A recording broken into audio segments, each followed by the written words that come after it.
আমি ভাবছি যদি রিলিজন সত্যি হয়, ওয়াও, তাহলে তো আমার পুরো লাইফস্টাইল, কারণ প্রত্যেকের একটা কমফোর্ট জোন থাকে না, তো সেই কমফোর্ট জোন আমার পুরো ভেঙে যাবে। ফেরাউনদের যে টাইম, যারা পিরামিড বানিয়েছে 4500 বছর আগে, can you believe this? Second যে টপিকটা আমাকে খুব ইন্ট্রিগ করলো সেটা হচ্ছে গ্লোবাল পলিটিক্সের কিছু ইস্যু, বিশেষ করে হচ্ছে সেকেন্ড ওয়ার্ল্ড ওয়ারের পর। থার্ড টপিক হচ্ছে মানি, টাকা কিভাবে তৈরি হয়। তো এটা আমাকে খুব ইন্ট্রিগ করছে অন্য আরেকটা কারণে। এটা আই বিকাম ভেরি ইন্টারেস্টেড যে হাউ মানি ইজ ক্রিয়েটেড। আসসালামু আলাইকুম, আমি নাফিস আহমেদ মৃধা। আজ থেকে 2 বছর আগে ইউটিউবে একটা কন্টেন্টের সামনে আমি আসছিলাম, সেটা হচ্ছে আমার এই খুব পছন্দের একজন ব্যক্তিত্ব, অন্যরকম গ্রুপের চেয়ারম্যান মাহমুদুল হাসান সোহাগ ভাইয়া একটা আলোচনায় বলতেছিলেন যে 3টা কারণে উনি একজন বিশ্বাসী হয়েছিলেন অবিশ্বাসী থেকে। 3টা কারণ কি কি ছিল, 3টা প্রশ্ন কি কি ছিল। একটা প্রশ্ন ছিল হচ্ছে ইনফ্লেশন নিয়ে, অর্থাৎ এই যে মনিটারি সিস্টেম অথবা আর্থিক যে ব্যবস্থাটা, এটা নিয়ে। দ্বিতীয় প্রশ্নটা ছিল পিরামিড নিয়ে, এবং তৃতীয় প্রশ্নটা ছিল ওয়ার্ল্ড পলিটিক্স নিয়ে। তো আজকের এই ভিডিওটাতে আমি এই 3টা প্রশ্ন নিয়ে আলোচনা করব, এবং আপনারা যারা ওই ভিডিওটা দেখে আসছেন আপনারা জানেন যে সোহাগ ভাই কিন্তু ডিসকাশনটা ওপেন এন্ডেড রাখছিলেন, অর্থাৎ উনি 3টা প্রশ্নের কোনোটার উত্তর দেন নাই, উনি আমাদেরকে এক্সপ্লোর করার সুযোগ দিয়েছেন। আমি প্রায় দীর্ঘ 2 বছরের অধিক সময় ধরে বলতে পারেন যে এটাকে নিয়ে আমি এক্সপ্লোর করছি, রিসার্চ করছি, কারণ এটা করতে আমি বাধ্য, এটা আমার নিজের ধর্মেরই বিষয়। আজকের এই ভিডিওটাতে আমি 3টারই ব্যাখ্যা দেওয়ার চেষ্টা করব আমার গ্লোব থেকে। প্রথমে যদি কথাবার্তা বলি ইনফ্লেশন নিয়ে, ইনফ্লেশন বা মুদ্রাস্ফীতি, ওনার প্রশ্নটা এরকম ছিল যে ধরেন আপনি আজ থেকে 5 বছর আগে ব্যাংকে 1 লক্ষ টাকা রাখলেন, যেটার ভ্যালু আজকে এসে 95,000 টাকা হয়ে গেল। প্রশ্নটা এটা যে যদি ইনফ্লেশন হয়, সবাই তো টাকা হারাইছে, তাহলে আপনি 1 লাখ ছিল এখন 95,000 হচ্ছে, 5,000 টাকা আপনি হারাইছেন। যদি সবাই হারায় তাহলে কারো না কারো গেইন করার কথা না? মানে লাইক ধরেন সবাই তার টাকাটা কমে গেল, তাহলে কারো না কারো টাকা তো বাড়ছে, টাকা তো আকাশে উবে যাওয়ার কথা না, রাইট? সো এইখানে তিনি বলছিলেন যে এটার সাথে বিশ্বাসের একটা ব্যাপার আছে। আমি আপনাকে একটু সহজভাবে জিনিসটা ভাঙ্গাই দিই যে ইনফ্লেশনটা আসলে কিভাবে কাজ করে। প্রথমে একটা প্রশ্ন নিজেকে আপনি আগে করেন যে আপনার কাছে যদি আজকে 1 লক্ষ টাকা থাকে এবং এটা যদি আপনি ব্যাংকে জমাইতে চান, এক ভার্সেস আপনি 1 লক্ষ টাকাকে গোল্ডে কনভার্ট করলেন, অ্যান্ড দেন গোল্ডটা যদি আপনি ব্যাংকে জমাইতে চান, খেয়াল করলে দেখবেন 1 লক্ষ টাকার উপরে ব্যাংক আপনাকে বেশ ভালো একটা ইন্টারেস্ট দিবে। কিন্তু যদি আপনি গোল্ড রাখেন, আপনাকে ব্যাংক কোনো ইন্টারেস্ট দিবে না, বরং একটা সিকিউরিটি চার্জ কেটে নিবে। আপনি এটার উত্তরটা কমেন্টে দেওয়ার চেষ্টা করবেন, ঘটনাটা আসলে কি ঘটতেছে, মানে কেন 1 লক্ষ টাকা আর 1 লক্ষ টাকার গোল্ড জিনিসটা তো একই, মানে মূল্যটা তো তখন একই, কেন টাকার উপরে ইন্টারেস্ট দিচ্ছে? অর্থাৎ ব্যাংক এটাও চাইতে পারতো যে টাকার উপর ইন্টারেস্ট তো দূরের কথা, আমি তোমাকে 10 বছর তোমার টাকা আমি সেভ করে রাখবো, সো আমি সিকিউরিটি একটা ফি নিব। কেন এই সিকিউরিটি ফিটা সে টাকার ক্ষেত্রে নিচ্ছে না, বরং টাকা আরো বাড়ায় দিচ্ছে? ওয়্যারঅ্যাজ গোল্ডের ক্ষেত্রে সে সিকিউরিটি ফি নিচ্ছে এবং গোল্ড সে বাড়াচ্ছে না। সহজ একটা উত্তর দিয়ে দিই, আপনি কমেন্টে আপনার উত্তরটা দিতে পারেন, আমি আপনাকে একদম জাস্টিফাইড একটা অ্যান্সার দিই। দেখেন, ব্যাংক আসলে চাই না যে আপনি গোল্ডে কনভার্ট হন, অর্থাৎ আপনি গোল্ড সেভ করেন, কারণ আপনি যদি 2020 সাল থেকে 2025 সালের গ্রাফ দেখেন, টাকার ভ্যালু অর্ধেক হয়েছে, বাট গোল্ডের দাম ডাবল হয়েছে। শুধুমাত্র এটাই না যে গোল্ডের দাম ডাবল হয়েছে, তাহলে কি সমস্যাটা কি?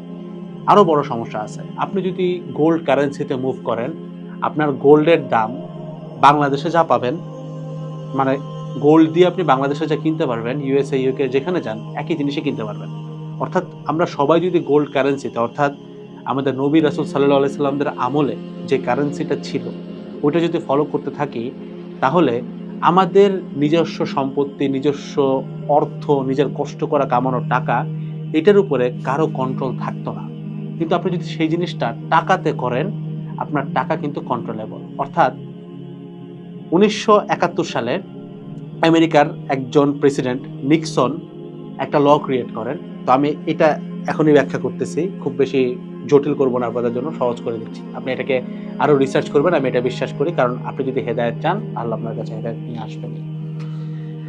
তো প্রথম দিকে যেটা ঘটনাটা ছিল, আমেরিকাতে একটা প্রাইভেট ব্যাংক ছিল যেটার নাম ছিল ফেডারেল রিজার্ভ ব্যাংক। ব্যাংকটা কার দ্বারা কন্ট্রোলড, এটা এই ভিডিও শেষে আপনি একা একাই উত্তরটা পেয়ে যাবেন।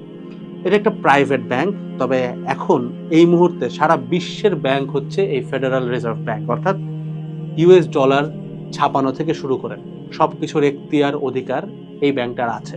অর্থাৎ আমাদের দেশে বাংলাদেশ ব্যাংক একটা সরকারি ব্যাংক, সে টাকা ছাপাচ্ছে, ঠিক আছে, কিন্তু সারা বিশ্বের টাকা যেটাকে আমরা ডলার বলি সেটা যে ছাপাচ্ছে সেটা কিভাবে একটা প্রাইভেট ব্যাংক হয়, অর্থাৎ একটা ব্যক্তিগত সম্পত্তি হয়, জিনিসটা ভাবার মতো জিনিস না?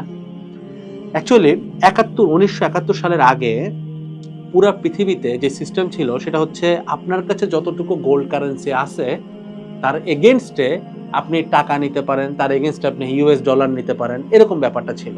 অর্থাৎ আপনার নিজের সম্পত্তি আপনার নিজেরই ছিল, কারণ জিনিসটা গোল্ডের এগেনস্টে। ধরেন আপনার কাছে 100 কেজি গোল্ড আছে, এখন 100 কেজি গোল্ড ট্রাভেল করে নিয়ে যাওয়া যথেষ্ট জটিল।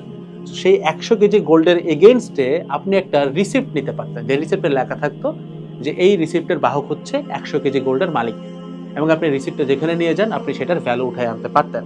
সেটা একটা বেশ কনভিনিয়েন্ট ওয়ে ছিল, যে ঠিক আছে এত ওয়েট জিনিসটা নেওয়া সম্ভব না, আমরা রিসিপ্টে কাজ করি। 1971-এ আমেরিকার একজন প্রেসিডেন্ট নিক্সন ডিসাইড করলেন যে আপনার কতটুকু গোল্ড আছে এটা এখন আর আমরা কাউন্টে আনবো না, এখন থেকে এই গোল্ড কারেন্সি সম্পূর্ণ উঠে যাবে, আমরা চিন্তা করব আপনার কতটুকু ইউএস ডলার আছে, সেইটার উপরে আপনি আপনার দেশীয় লোকাল টাকা ছাপাইতে পারবেন। আমার মনে হয় একটু জটিল হয়ে গেছে, আমি আপনারা একটু ব্যাখ্যা করি। মনে করেন আপনার যদি মনে হয় বাংলাদেশ আজকে অফুরন্ত টাকা ছাপাইতে পারবে, ব্যাপারটা আসলে এরকম না। আপনি খেয়াল করবেন আমাদের একদম নিউজের একটা হেডলাইন থাকে যে আমাদের ফরেন রিজার্ভের অবস্থা আজকে এরকম, অর্থাৎ ফরেন রিজার্ভের বাংলা কি? ফরেন রিজার্ভ হচ্ছে একটা দেশের কি পরিমাণ ইউএস ডলার এই মুহূর্তে আছে। অর্থাৎ বাংলাদেশ যদি আজকে চায় 1000 কোটি টাকা ছাপাইতে, তাহলে তাকে এতটুকু মেকশোর করতে হবে যেন বাংলাদেশ ব্যাংকের কাছে ওই 1000 কোটি টাকার অনুরূপ বা সমপরিমাণ ডলার থাকে, ঠিক আছে? এটাই হচ্ছে ডলার স্ট্যান্ডার্ড যেটা নিক্সন দিয়ে গেছেন। বাট আগে এটা কি ছিল?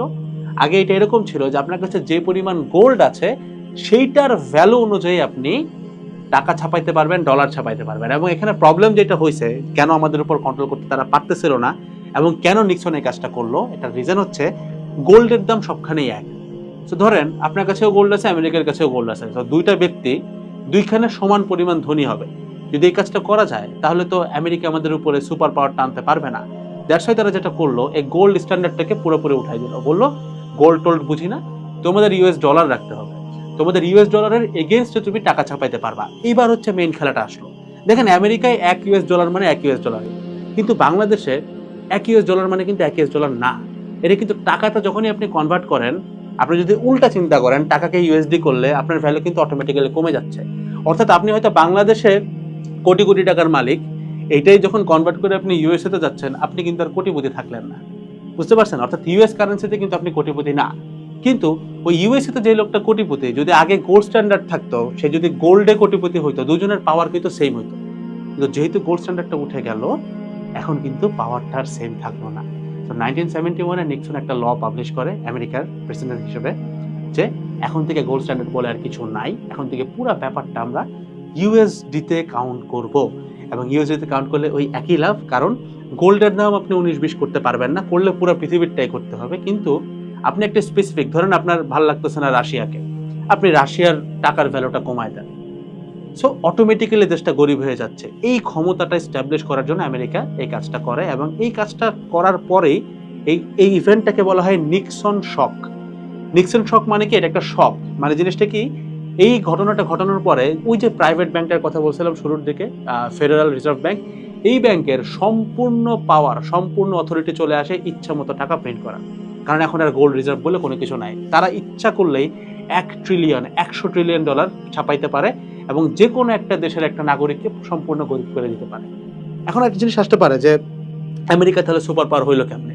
এইটার উত্তর আপনি ওয়ার্ল্ড পলিটিক্স পার্টে পাবেন, আমি একটু পরেই আসবো, এটা আমি 3 নম্বরে উত্তরটা দিব, এরপরে আমরা চলে যাবো পিরামিডে। তো এখন একটা ব্যাখ্যা আপনি নর্মালি বুঝে রাখেন, সেটা হচ্ছে এই যে ভাইয়ার যেটা প্রশ্ন ছিল, সোহাগ ভাইয়ার, যে আপনার 1 লক্ষ টাকা 5 বছর পরে যদি 95,000 হয়ে যায় তাহলে 5,000 টাকা কে পাইলো? আমি বিশেষ করে এখন আপনি উত্তরটা জানেন, কে পাইলো? সিস্টেম পাইলো। কে পাইলো? আমেরিকান গভর্নমেন্ট পাইলো। আর 3 নম্বর প্রশ্নের উত্তরের পরে আপনি আমেরিকান গভর্নমেন্টও বলবেন না, আপনি অ্যাকচুয়ালি জেনে যাবেন যে কারা অ্যাকচুয়ালি পাইতেছে, ঠিক আছে?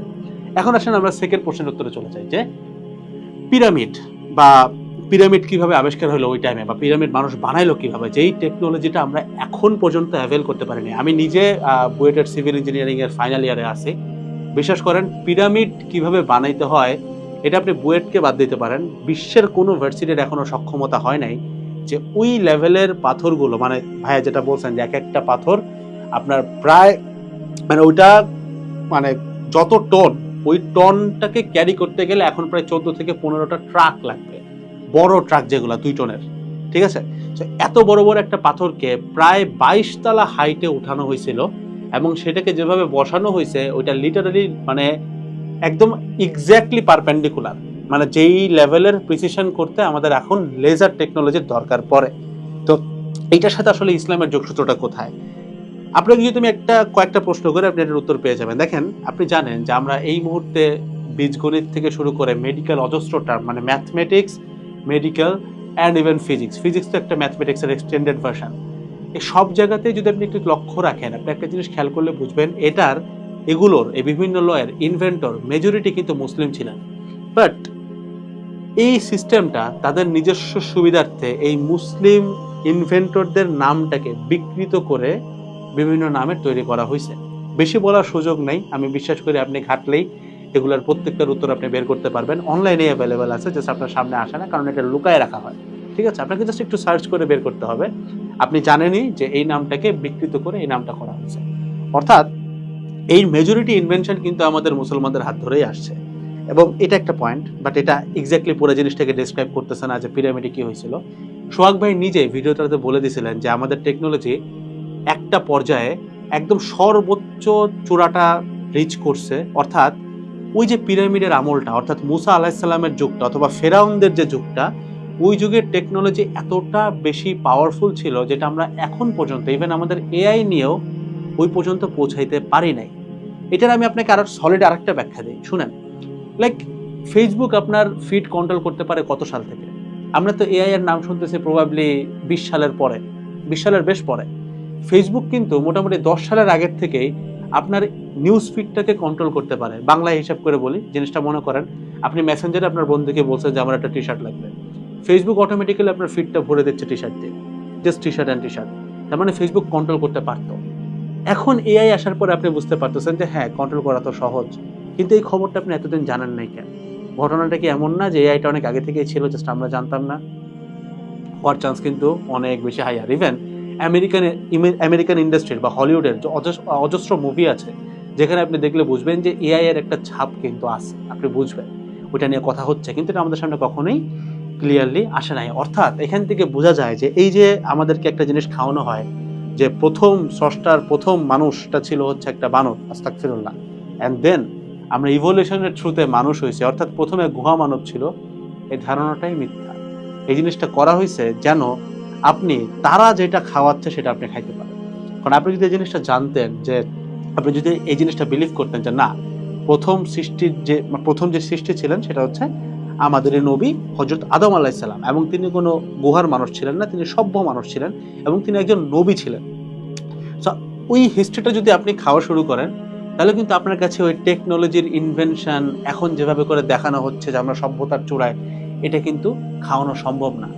অর্থাৎ এখান থেকে আপনি একটা মেসেজই পাবেন, বারবার পাবেন, সেটা হচ্ছে এইটা যে সভ্যতা তার চূড়ায় বেশ কয়েকবার গেছে, এইটা জাস্ট আপনাকে ঢেকে দেওয়া হচ্ছে যেন আপনারা মানে আমরা অ্যাজ আ মুসলিম কখনো নিজেদেরকে ওই জায়গাটাতে ফিল করতে না পারি। আমরা যেন সবসময় নিজেদেরকে মূর্খ, অশিক্ষিত, মৌলবাদী মনে করি।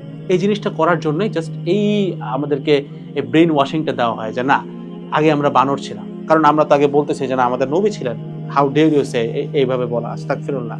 বাট তারা এইভাবে করেই নিছে যেন আপনি কখনই ওই হিস্ট্রিটার ভিতরে না যেতে পারেন। এবার আসি, উনি আরো একটা ব্যাপার বলছিলেন এখানে, আই গেস পিরামিডটা একদম ক্লিয়ার যে কেন আমরা এখনো পিরামিড নামাইতে পারি না, কারণ আমাদের কাছে এখনো ওই পরিমাণ টেকনোলজি নাই।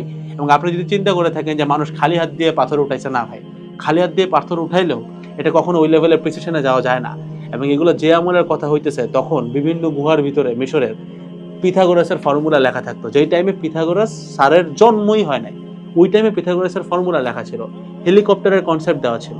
জিনিসটা বুঝতে পারতেছেন, যেগুলা সেইটারও কয়েকশো বছর পরে আবিষ্কার হয়েছে, সেগুলো অলরেডি গুহায় আঁকা ছিল, যেগুলো কার্বন আইসোটোপ দিয়ে বাইর করা হয়েছে, যে ওইগুলোর বয়স কত এবং দেখা গেছে প্রত্যেকটার বয়স আমরা এদের ইনভেন্টর হিসেবে যাকে চিনি তার থেকে 500-600 বছর আগে, অর্থাৎ এগুলো আগেই ছিল, ইটস নাথিং নিউ। ঠিক আছে, তাছাড়া আপনি আরো এরকম অনেক গল্প পাবেন, যেমন লাইক মাউন্ট এভারেস্টের একদম চূড়ায় কিছু ম্যাটেরিয়াল পাওয়া যায় যেটা একদম সমুদ্রের অতলে পাওয়া যায়।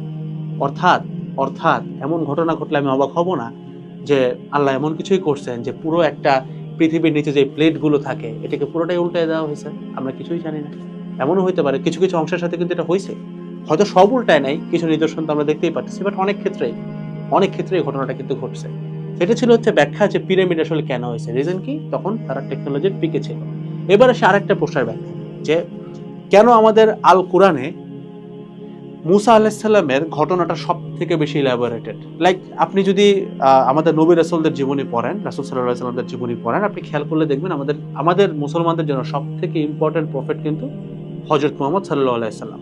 এবং মুসা আলাইহিস সালামের থেকেও অনেক বেশি গুরুত্ব আমাদের অজস্র প্রফেটরা পাইছেন, যেমন ইব্রাহিম আলাইহিস সালাম জাতির পিতা, এরকম অজস্র লোক কিন্তু আছেন, নবী রাসূল আছেন সাল্লাল্লাহু আলাইহি ওয়াসাল্লাম। বাট মুসা আলাইহিস সালামের গল্পটা কেন এত বড়, এটার ব্যাখ্যা আমি আপনাকে খুব সিম্পলি দিই। আপনি যদি খেয়াল করেন মুসা আলাইহিস সালামের সময় যে ফিরাউন কালচারটা ছিল, যে সুদের কালচারটা ছিল, যেই হচ্ছে কি আপনার ঘুষ, সুদ, তারপরে এটাকে অনেকে খাজনা বলে, ঠিক আছে, এই কালচারগুলো কিন্তু ওই টাইমে সব থেকে বেশি পিক ছিল। এবং ওই টাইমে মানুষের হাতে টেকনোলজির অ্যাক্সেসও ছিল সব থেকে বেশি।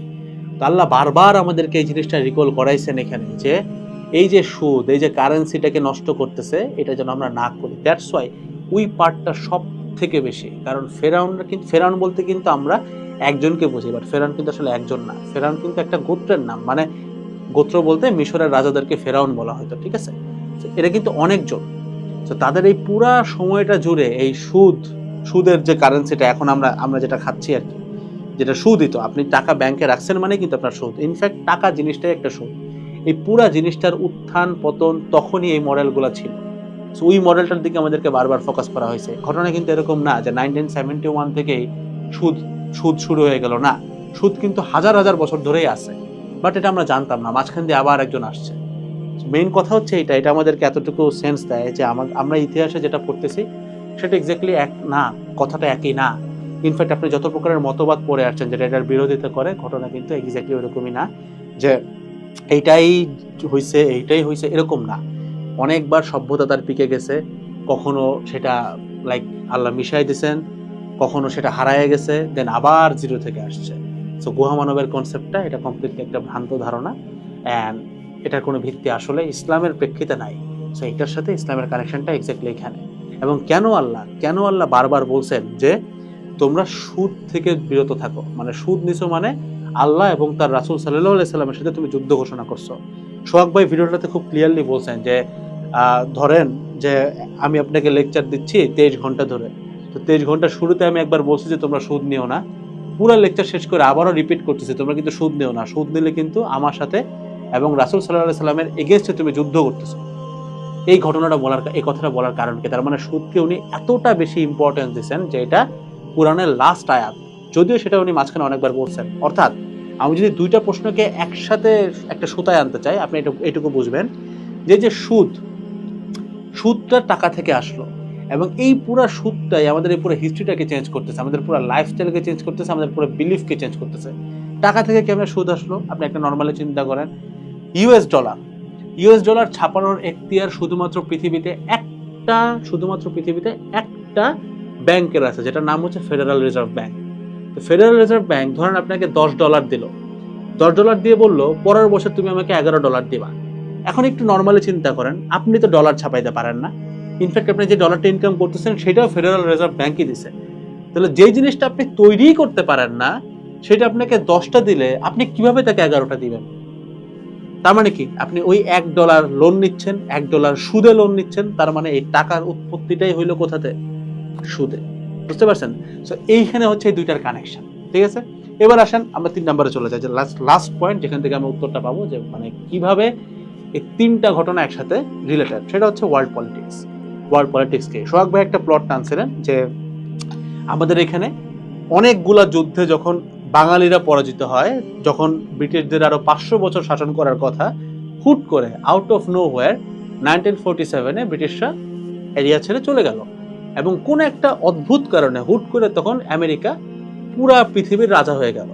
তো উনি একটা প্রশ্ন করছিলেন যে ধরেন গ্রামে একটা মোড়ল আছে, নতুন একটা মোড়ল আসছে, তো এই দুইজন মোড়ল তো কখনো বন্ধু হইতে পারে না, দুইজন শত্রু হওয়ার কথা। তাহলে আমেরিকার ব্রিটিশ বন্ধু কিভাবে, এবং এখন পর্যন্ত তারা কিভাবে বন্ধু?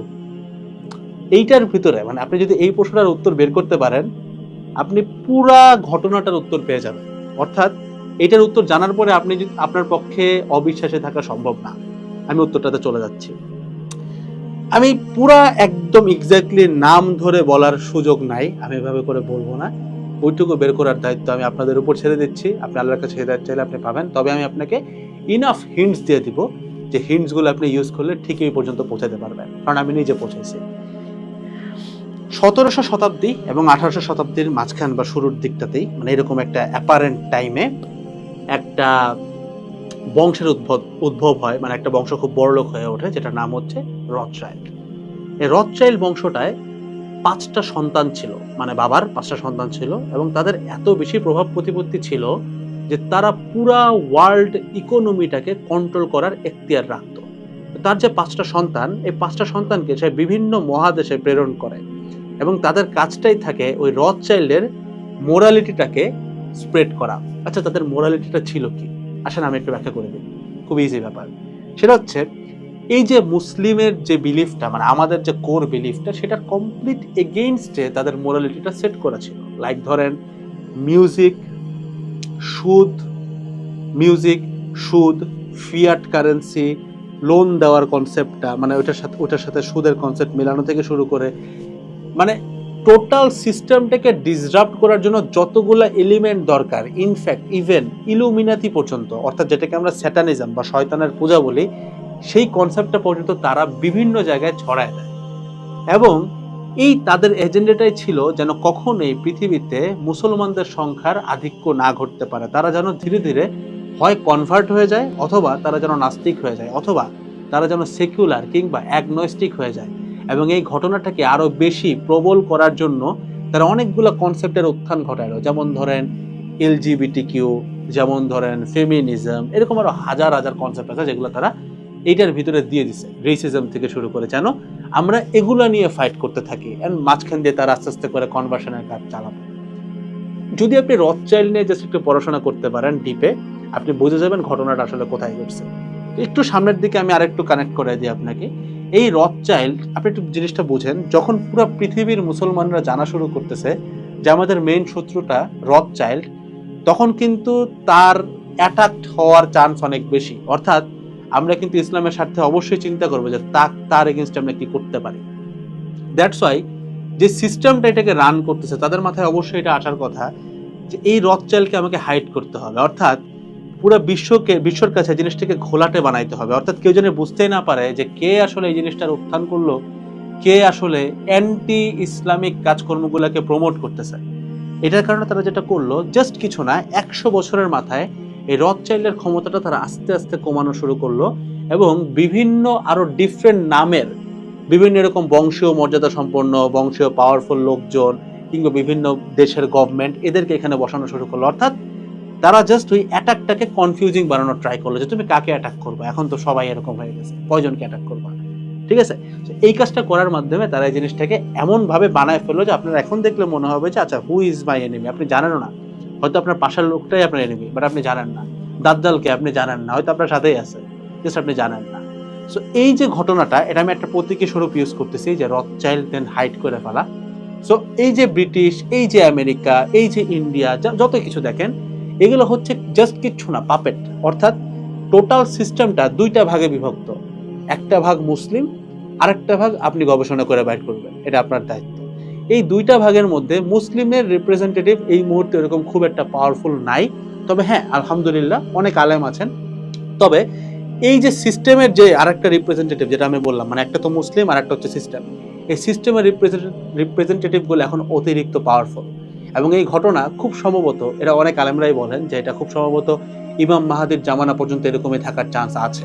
আস্তে আস্তে জিনিসটা চেঞ্জ হবে, বাট পুরোটা চেঞ্জ হবে ইমাম মাহাদির আবির্ভাবে, তার আগ পর্যন্ত এমনই থাকবে। এই যে মুসলিম, তারা তো গেলই, তারা তো আছেই।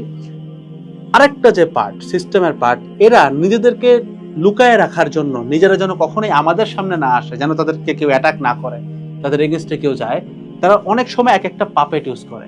কখনো তারা ব্রিটিশকে ক্ষমতা দেয়, কখনো তারা আমেরিকাকে ক্ষমতা দেয়, কখনো তারা রাশিয়াকে ক্ষমতা দেয়। এই কারণে আপনি খেয়াল করলে দেখবেন যে আমরা কিন্তু সবসময় কনফিউজড। আমরা মনে করতেছি যে আচ্ছা ঠিক আছে, হুট করে আমেরিকা আসলো, সেকেন্ড ওয়ার্ল্ড ওয়ারে তারা যুদ্ধে ওয়েপন বিক্রি করে অনেক বড়লোক হয়ে গেল। বাট শুধুমাত্র বড়লোক হলেই তো ক্ষমতা পাওয়ার কথা না। এবং ব্রিটিশ যখন দেখতেছে আমার সামনে দিয়ে আমেরিকা এত বড় হয়ে যেতেছে, তখন তো একটা যুদ্ধ লাগার কথা। যুদ্ধটা কেন লাগলো না? যুদ্ধটা না লাগার একটাই কারণ, সেটা হচ্ছে তারা প্রত্যেকে উপরে আরেকটা জায়গায় কন্ট্রোল, যেটাকে আমরা সিস্টেম বলি, এবং তারা চাইলেও এই সিস্টেমের এগেনস্টে যাবে না। এবং এই সিস্টেমটা মেকশোর করে যেন প্রতি 50 থেকে 100 বছর পর পর এই মেইন ক্ষমতাটা চেঞ্জ হতে থাকে। কারণ ধরেন আমেরিকা যদি প্রায় 500 বছর ধরে এই সুপার পাওয়ার হয়ে থাকে, তাহলে সবার টার্গেট কিন্তু আমেরিকা হয়ে যাবে। একটা পর্যায়ে দেখবেন যে আমেরিকার সাথে অনেক দেশের সম্পর্ক খারাপ হবে, যেমন এখনই দেখতে পারতেছেন আমেরিকার সাথে কিন্তু অনেকেরই সম্পর্ক খারাপ হওয়া শুরু করতেছে, তাই না? সো ঘটনা যেটা ঘটবে, আমেরিকাকে সবাই একটা পর্যায়ে অ্যাটাক করবে বা তাকে সহযোগিতা করা বন্ধ করে দেবে। যার কারণে আপনি খেয়াল করবেন প্রতি 50 বছর, 100 বছর, 200 বছর পর পর এই ক্ষমতাটা চেঞ্জ হয়। যেমন 200 বছর ব্রিটিশ শাসন করলো, দেন হুট করে আপনি জানেনও না কেন আমেরিকা চলে আসলো। আবার এখন আমরা শুনতেছি যে কোনো টাইমে চায়না নাকি সুপার পাওয়ার হয়ে যাবে। এগুলো কেন করতেছে? যেন আপনি কখনো আপনার ওই টার্গেটটা ফিক্স করতে না পারেন, যে কাকে আমার টার্গেট করা উচিত, কার এগেনস্টে আমার নফসের যুদ্ধটা হবে, কার এগেনস্টে আমার জিহাদটা হবে। এটা যদি আপনি না বুঝতে পারেন, দ্যাটস ওয়াই তারা বারবার এই পাওয়ার শিফটিং এর খেলাটা খেলে। এবং এই পুরা জিনিসটা এখন যদি আপনি সামারাইজ করেন একটা সূত্রে গাথা, সূত্রটা হচ্ছে পুরা ওয়ার্ল্ড পলিটিক্স, পুরা ওয়ার্ল্ডের মোরালিটি, সবকিছু, পপুলেশন থেকে শুরু করে লিডারশিপ অ্যান্ড ফিন্যান্স, পুরোটা দুইটা ভাগে বিভক্ত। এক হচ্ছে মুসলিম, আর একটা হচ্ছে সিস্টেম। সো এই দুইটার মধ্যে যুদ্ধ হচ্ছে, এবং এই দুইটার মধ্যে যুদ্ধের ক্ষেত্রে মুসলিমদেরকে অপ্রেস করার জন্য এই সিস্টেমটা বিভিন্ন প্রকারের ফোন দিয়ে আটে। যেমন ইতিহাস মুছে ফেলা থেকে শুরু করে, ফিয়াট কারেন্সি আনার থেকে শুরু করে, মানে যে মুদ্রাস্ফীতির যে কনসেপ্ট, যেন আমরা গরিব হয়ে যাই, থেকে শুরু করে ওয়ার্ল্ড পলিটিক্সে বারবার একজনের উত্থান পতন দেখানো, যেন আমরা সবসময় কনফিউজ থাকি। এবং এই কনফিউশনের মাঝখানে আমরা যেন মিউজিকে লিপ্ত হই, আমরা যেন বিভিন্ন অদ্ভুত কনসেপ্টে লিপ্ত হই, যেমন LGBTQ, এইটা যেটা কখনো ছিলই না, যেন মাঝখান দিয়ে আমরা আস্তে আস্তে ধীরে ধীরে আল্লাহ এবং তার রাসূল সাল্লাল্লাহু আলাইহি সাল্লাম এবং ইসলাম থেকে অনেক দূরে সরে আসি। That's all about the whole thing. আমি বিশেষ করে আপনি 3টা জিনিসের উত্তর পেয়ে গেছেন। আমার জন্য দোয়া করবেন যেন এই ধরনের আরো ব্যাখ্যা বিশ্লেষণমূলক ব্যাপার আপনাদের সামনে আনতে পারি। অবশ্যই চ্যানেলটাতে সাবস্ক্রাইব করে রাখবেন। আসসালামু আলাইকুম সবাইকে।